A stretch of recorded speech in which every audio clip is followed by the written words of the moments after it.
साधुओं के पावन प्रसंग भाग 57 में आज हम स्वामी प्रभावानंद जी महाराज के बारे में जानेंगे।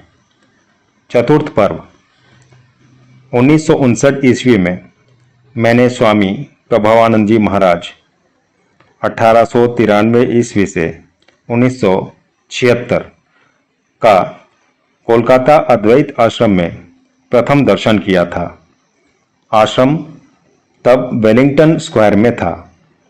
वे 5 सन्यासिनियों प्रव्राजिका शारदा प्राणा, प्रभा प्राणा, योग प्राणा, वरदा प्राणा और सत्य प्राणा को लेकर आए थे। हमने उन लोगों को जलपान करवाया था। तत्पश्चात उसी वर्ष दुर्गा पूजा के बाद जब मैं कनखल में था तब वहां पर भी महाराज के साथ भेंट हुई। 1963 ईस्वी में स्वामी जी की जन्म शतवार्षिकी के उपलक्ष्य में पार्क सर्कस में विराट उत्सव हुआ था। उसमें वे व्याख्यान देने आए थे। मैंने वह व्याख्यान सुना था। 8 जनवरी 1964 बेलूर मठ। उस दिन साधु ब्रह्मचारियों का सम्मेलन हुआ। स्वामी यतीश्वरानंद जी महाराज सभापति थे। स्वामी प्रभावानंद, निखिलानंद, रंगनाथानंद, पुण्यानंद, हिरण्यमयानंद, लोकेश्वरानंद, संबुद्धानंद, सिद्धात्मानंद जी महाराज आदि वक्ता थे। इन सब वरिष्ठ सन्यासियों ने अपनी अपनी स्मृतियां बताईं। उस समय टेप रिकॉर्डर नहीं था। मैंने अपनी दैनंदिनी में कुछ कुछ लिख रखा था। स्वामी प्रभावानंद जी ने कहा, मैं उस समय मद्रास में था। राजा महाराज वहां पर थे। त्रिवेंद्रम के राजा की 2 पुत्रियों को ठाकुर का दर्शन हुआ था। वे लोग जब महाराज का दर्शन करने आई तब महाराज ने उनको दीक्षा दी। 1923 ईस्वी में अमेरिका जाने के पूर्व वे उद्बोधन में शरत महाराज को प्रणाम करने के लिए गए। शरत महाराज ने कहा, अच्छा, तुम तो 7 समुद्र 13 नदी पार जा रहे हो।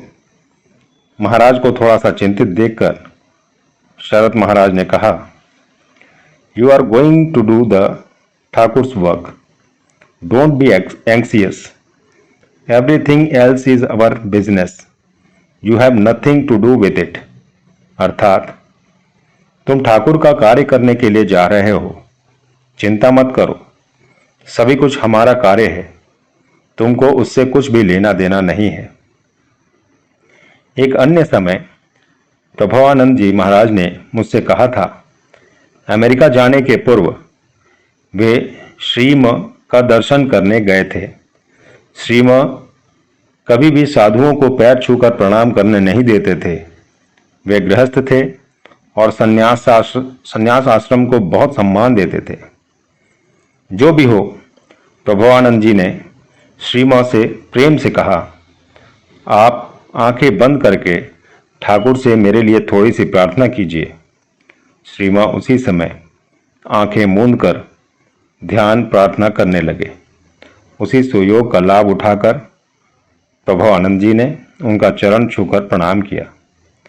1963 ईस्वी में बेलूर मठ में साधु सम्मेलन में स्वामी प्रभावानंद जी ने कहा कि उनको महापुरुष महाराज ने कहा था, पाश्चात्यवासी यदि तुमसे पूछे कि have you seen God, tell them you have seen the son of God, you have seen God. अर्थात क्या आपने ईश्वर का दर्शन किया है? उनको कहना, तुमने ईश्वर के पुत्र को देखा है तो ईश्वर को देखा है। उस व्याख्यान में उन्होंने अब्राहम लिंकन की घटना बताई थी। लिंकन एक बार कहीं घोड़ा गाड़ी से जा रहे थे। अकस्मात देखा कि रास्ते में गोखर का एक कीड़ा चित्त होकर पड़ा छटपटा रहा है, थोड़ा सा भी आगे नहीं जा पा रहा है। उन्होंने गाड़ी से नीचे उतरकर कीड़ा को सीधा कर दिया जिससे वह चल सके।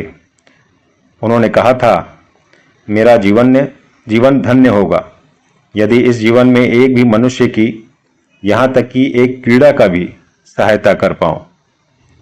1963 ईस्वी से हॉलीवुड केंद्र के स्वामी विद्यात्मानंद के साथ मेरी घनिष्ठता हुई।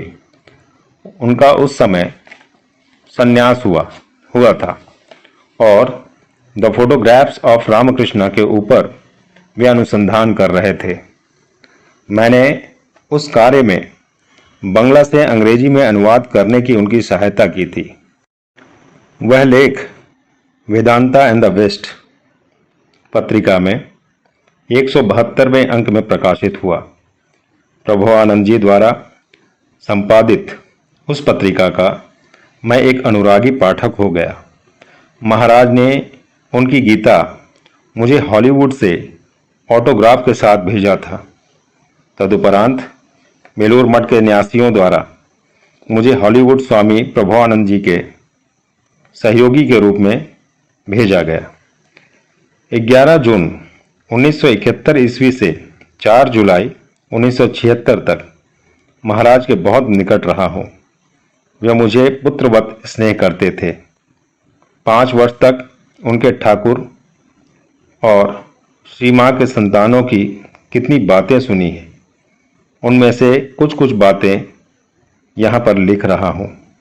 अनेक सन्यासियों को देखा हूँ जिनका शांत स्वभाव होता है, जो अधिक बातें नहीं करते, किंतु प्रभवानंद जी खुले दिल के थे।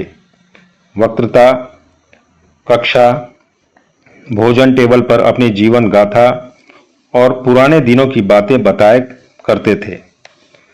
महाराज के सचिव प्रव्राजिका आनंद प्राणा ने उन सब बातों का संग्रह करके एक अपूर्व पुस्तिका की रचना की है, जो प्रकाशित नहीं हुआ, केवल व्यक्तिगत प्रसार के लिए कुछ प्रति तैयार की गई थी।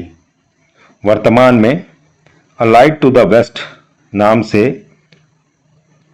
हॉलीवुड वेदांत केंद्र में प्रकाशित हुई है। पुस्तिका में जो बातें हैं, वे प्रायः सभी बातें मैंने महाराज के मुंह से सुनी है तथा कुछ दैनंदिनी में लिख कर रखा था। आनंद प्राणा का नोट और मेरी दैनंदिनी दोनों को मिलाकर वह स्मृति कथा लिपिबद्ध हुई थी। स्वामी प्रभवानंद का पूर्व नाम अवनी घोष था। जन्म स्थान विष्णुपुर, जन्म 1893 ईस्वी। 1907 ईस्वी में उन्होंने विष्णुपुर में श्री मां का दर्शन किया था। उनकी स्मृति में एक संध्या में मैं मेरे मित्र के साथ घूमने गया था। एक सराय खाना के बरामदे में देखा, एक गेरुआ वस्त्रधारी सन्यासी और कई महिलाएं थीं। कौतूहलवश मैंने सन्यासी को प्रणाम किया। उन्होंने मुझसे पूछा, क्या तुम श्री मां का दर्शन करना चाहते हो?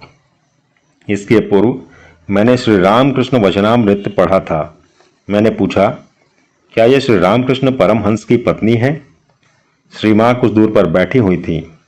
सन्यासी ने मेरी बात पर हंसकर कहा, वे वहां श्री मां बैठी हुई हैं, तुम प्रणाम करो। मैंने श्री मां का चरण स्पर्श करके प्रणाम किया। उन्होंने मेरी ठुड्डी को चूमकर अपने मुंह से लगाया।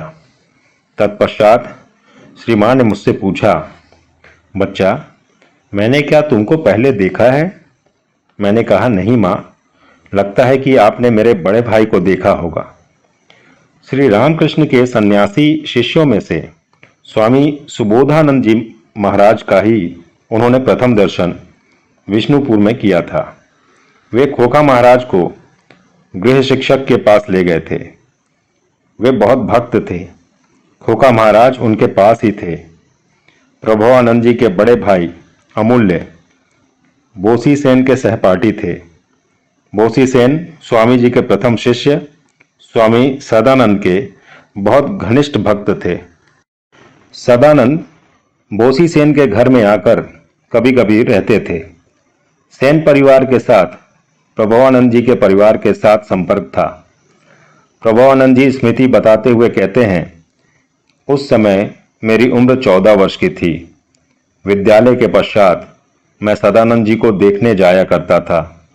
एक दिन उन्होंने मुझसे पूछा, तुम कंस्ट्रक्टिव शब्द का अर्थ जानते हो? हाँ, जानता हूं। नहीं, तुम शब्दकोश देखकर उसका अर्थ अच्छी तरह से जान लो। तत्पश्चात पुनः कहा, उसी प्रकार डिस्ट्रक्टिव शब्द का भी अर्थ अच्छी तरह से जान लो। तदुपरांत उन्होंने कहा, अब तुम इन दो शब्दों का अर्थ अच्छी तरह से समझ गए। तदनंतर उन्होंने 3 बार कहा, be constructive, be constructive, be constructive. Swami Sadanand ji का मेरे जीवन पर असीमित प्रभाव है। वे घंटा पर घंटा मेरे साथ बातें करते थे। सदानंद जी बहुत अस्वस्थ थे। मधुमेह और बेरी बेरी से कष्ट पा रहे थे। बोसी और उनके भाई टाबू ने प्राणपण से उनकी सेवा की थी। एक दिन किसी कारण से रुष्ट होकर सदानंद ने कहा, तुम लोग सोचते हो कि तुम लोगों के बिना मैं नहीं रह पाऊंगा। मुझे तुम लोग रास्ते में फेंक दो। देखना, स्वामी जी आकर मुझे पकड़कर ले जाएंगे और गोदी में बैठा लेंगे। 1910 ईस्वी में छात्रावस्था में प्रभुआनंद जी ने गिरीश घोष को देखा था और उनके अभिनय को भी देखा था। निवेदिता एक बार स्वामी सदानंद को देखने आई थी। उस समय उन्होंने निवेदिता को भी देखा था। प्रभुआनंद जी ने स्वामी ब्रह्मानंद जी महाराज का दर्शन 1911 ईस्वी में बलराम मंदिर में किया था। उस समय वे कोलकाता सिटी कॉलेज के छात्र थे। वे बेलूर मठ प्रायः ही जाया करते और वहां पर महाराज उनको अनेक आध्यात्मिक उपदेश देते थे। वे स्वदेशी आंदोलन के साथ जुड़े हुए थे। कॉलेज हॉस्टल में तकिया के नीचे रिवॉल्वर छुपाकर रखते थे। 1912 ईस्वी में दुर्गा पूजा के समय वे कनखल गए। उस समय महाराज भी कनखल में ही थे। वहीं पर महाराज से उनकी दीक्षा हुई। 1914 ईस्वी में उन्होंने बीए पास किया और 6 महीना तक एमए की पढ़ाई भी की थी। ब्रजेंद्रनाथ शील के पास उस समय उन्होंने दर्शन का अध्ययन किया था। ग्रीष्मकाल और पूजा की छुट्टी के समय वे महाराज के पास रहते थे। दीक्षा के उपरांत प्रभुआनंद जी एक बार जयराम बाटी में श्री मां का दर्शन करने गए। उनकी स्मृति में मैं और मेरा एक मित्र जब वहां उपस्थित हुए, तब श्री मां के सेवक ने बताया कि श्री मां हमारे लिए प्रतीक्षा कर रही हैं तथा हमारे लिए रहने की व्यवस्था करने के लिए कहा है। हम लोग दोपहर भोजन के बाद गए थे, किंतु श्री मां ने हमारे लिए अलग से भोजन रख दिया था। शाल पत्ता के ऊपर हमें भोजन दिया गया और श्री मां हमारे पास बैठकर बातें करने लगी। भोजन के बाद जब हम लोग पत्ता साफ करने गए तो श्री मां ने कहा, ओ क्या कर रहे हो? मेरा मित्र थोड़ा लज्जाशील था। मैंने कहा, मां हम लोग अपना जूठा पत्ता साफ कर रहे हैं। श्री मां ने कहा, बेटा घर में यदि तुम्हारी मां पास में बैठी रहे तो क्या तुम पत्ता साफ करोगे? बात उसी समय समाप्त हो गई। उन्होंने ही पत्ता साफ किया।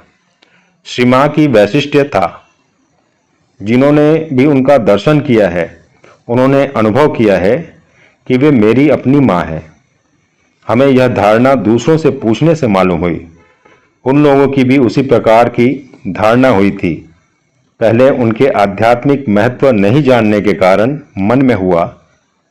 गांव की एक सहज, सरल, साधारण महिला, ठीक मेरी अपनी मां जैसी।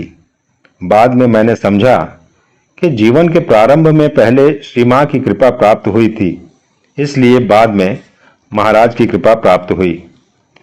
1914 ईस्वी में प्रभुआनंद काशी में स्वामी प्रेमानंद और स्वामी तुरानंद जी महाराज के घनिष्ठ संपर्क में आए थे।